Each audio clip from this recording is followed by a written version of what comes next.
ನಮಸ್ಕಾರ. ಇವತ್ತು ನಾನು ನಿಮಗೆ ಮಾವಿನಕಾಯಿ ಚಟ್ನಿ ಮಾಡೋದು ಹೇಳ್ತಾ ಇದ್ದೀನಿ. ಇದು ತುಂಬಾ ಚೆನ್ನಾಗಿರುತ್ತೆ, ತುಂಬ ರುಚಿಕರ ಮತ್ತು ಇದು ಬಿಸಿ ಅನ್ನ, ಚಪಾತಿ, ರೊಟ್ಟಿ ಜೊತೆಗೆ ತಿನ್ಬೋದು. ಮೊದಲಿಗೆ ನಾನಿಲ್ಲಿ ಅರ್ಧ ಬಟ್ಟಲಷ್ಟು ಕಡಲೆಬೇಳೆನ ನೆನೆಯಕ್ಕಿಟ್ಟಿದ್ದೀನಿ. ಆಮೇಲೆ ಒಂದು ಮಾವಿನಕಾಯಿ ತೊಗೊಂಡಿದ್ದೀನಿ. ಈ ರೀತಿ ಮಾವಿನಕಾಯಿನ ಒಂದು ಮಾವಿನಕಾಯಿ ಬಳಸ್ತಾ ಇದ್ದೀನಿ. ಮೊದಲಿಗೆ ಮಾವಿನಕಾಯಿನ ಚೆನ್ನಾಗಿ ತೊಳೆದು ಅದ್ರ ಮೇಲ್ಗಡೆ ಇರೋ ಸಿಪ್ಪೆ ಎಲ್ಲ ತೆಗೆದು ಈ ರೀತಿ ಕಟ್ ಮಾಡ್ಕೊಳ್ಳಿ. ಜೊತೆಗೆ ಒಂದು 3 ಮೀಡಿಯಮ್ ಸೈಜ್ ಈರುಳ್ಳಿ ತೊಗೊಂಡಿದ್ದೀನಿ. ಈ ಬೇಸಿಗೆಯಲ್ಲಿ ಮಾವಿನಕಾಯಿ ತುಂಬಾ ಬರ್ತಾ ಇದೆ, ಈಗ ಸೀಸನ್ ಕೂಡ. ಇದನ್ನು ಒಂದ್ಸಲಿ ಟ್ರೈ ಮಾಡಿ ಫ್ರೆಂಡ್ಸ್.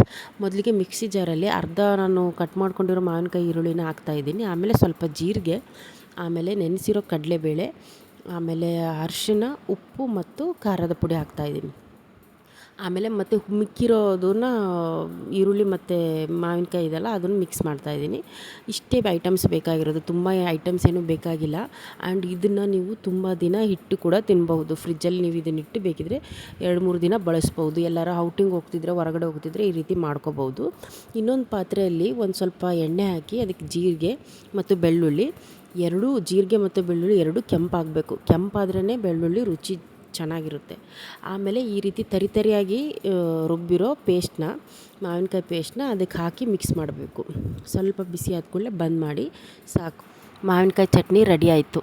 ಇಷ್ಟೇ ಸಿಂಪಲ್ಲಾಗಿದೆ. ಇದೇ ರೀತಿ ನನ್ನ ಪೇಜ್ನ ಫಾಲೋ ಮಾಡಿ, ಸಬ್ಸ್ಕ್ರೈಬ್ ಮಾಡಿ. ಇದೇ ರೀತಿ ವೀಡಿಯೋಸ್ನ ಮತ್ತೆ ಹಾಕ್ತಾಯಿರ್ತೀನಿ. ನಮಸ್ಕಾರ friends, thank you so much.